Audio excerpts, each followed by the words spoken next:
Alors, nous allons regarder comment, à partir d'une forme en 3D, nous allons pouvoir le transformer en ligne. Alors, tout d'abord, donc, nous en étions à ça. Je vais aller dans Fenêtre.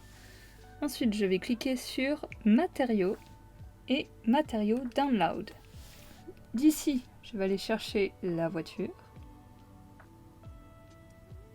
Elle est là. Hop, voilà. Là, elle est glissée. Je vais refermer cette fenêtre car elle prend beaucoup de place. Et je vais cliquer sur la caméra, le logo du milieu pour la replacer. Ensuite, je vais cliquer sur le logo ici pour zoomer.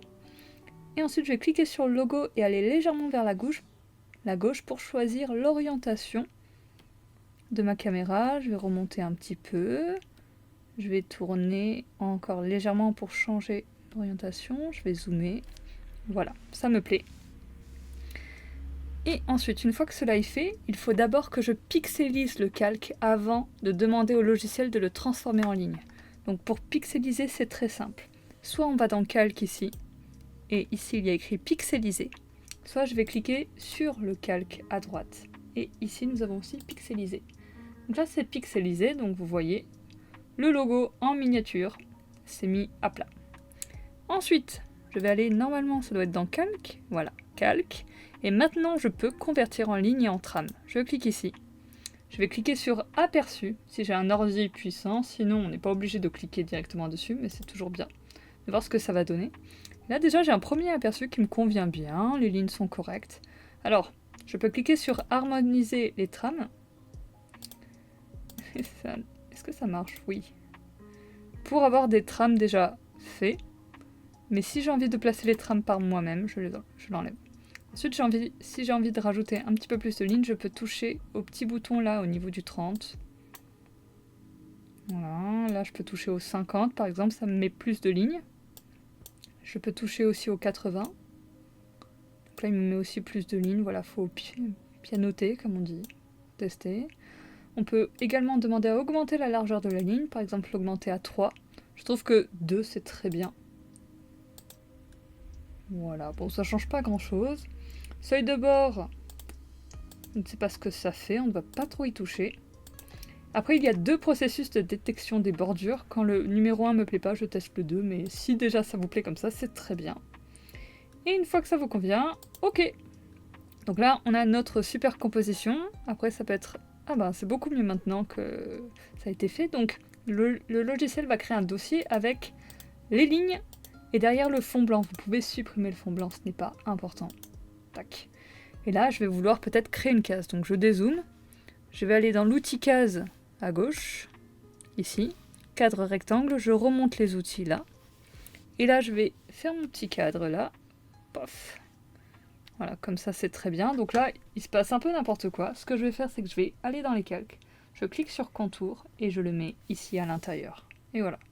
Et ensuite, mon calque, alors, faut pas que je fasse ça, faut que je retourne sur l'outil transformer, alors, surtout pas l'outil déplacer un calque, mais plutôt l'outil opération. Et là, je vais déplacer mes éléments à l'intérieur. Je peux aussi faire CTRL plus T pour agrandir l'image à l'intérieur de ma case. Et ensuite, si je veux, je peux aussi supprimer des éléments. C'est-à-dire que le logiciel est assez puissant. C'est-à-dire qu'il va me garder toujours la miniature de l'image que j'ai transformée. Alors ce que je vous conseille, c'est de le mettre en petit, de le mettre assez loin dans la page. Comme ça, vous n'y touchez plus. Hop, alors là, je fais des bêtises. Tiens, ça je le remets là, ça je le mets à l'intérieur. Voilà. Et ça, je le mets là et je n'y touche plus. Ça, c'est un calque qui ne me sert à rien. Je l'enlève. Ça, c'est arrière-plan, on y touche. Ben, tout ça, ça appartient à la case, donc on n'y touche pas. N'hésitez pas à colorer, mettre des couleurs sur vos groupes. C'est plus simple pour se repérer. Et ensuite, pour mettre les trames, comment on fait? On va aller... Alors ici, nous avons tous nos éléments. S'ils ne sont pas là, ils sont dans Fenêtre. Et... normalement, ils sont là... Matériaux. Donc, les trames sont dans Dot et Framing Template. Et 3D, c'est en tout. Donc moi, ils sont toujours là, par défaut. Je vais choisir un trame qui me plaît bien, ou alors je vais entourer la zone avec l'outil lasso. Paf, paf, paf, je déborde un peu. Oh non, je me suis trompée, c'est pas grave. Je prends le trame qui me plaît, je le glisse là. S'il me plaît pas, je fais retour, j'en prends un autre, je le glisse jusqu'à ce que ça me convienne. Je ferme la fenêtre parce qu'elle me dérange. Je clique sur la gomme pour effacer mon tram. Et si jamais j'ai trop effacé, je prends le pinceau et je remets le tram. C'est aussi simple que ça.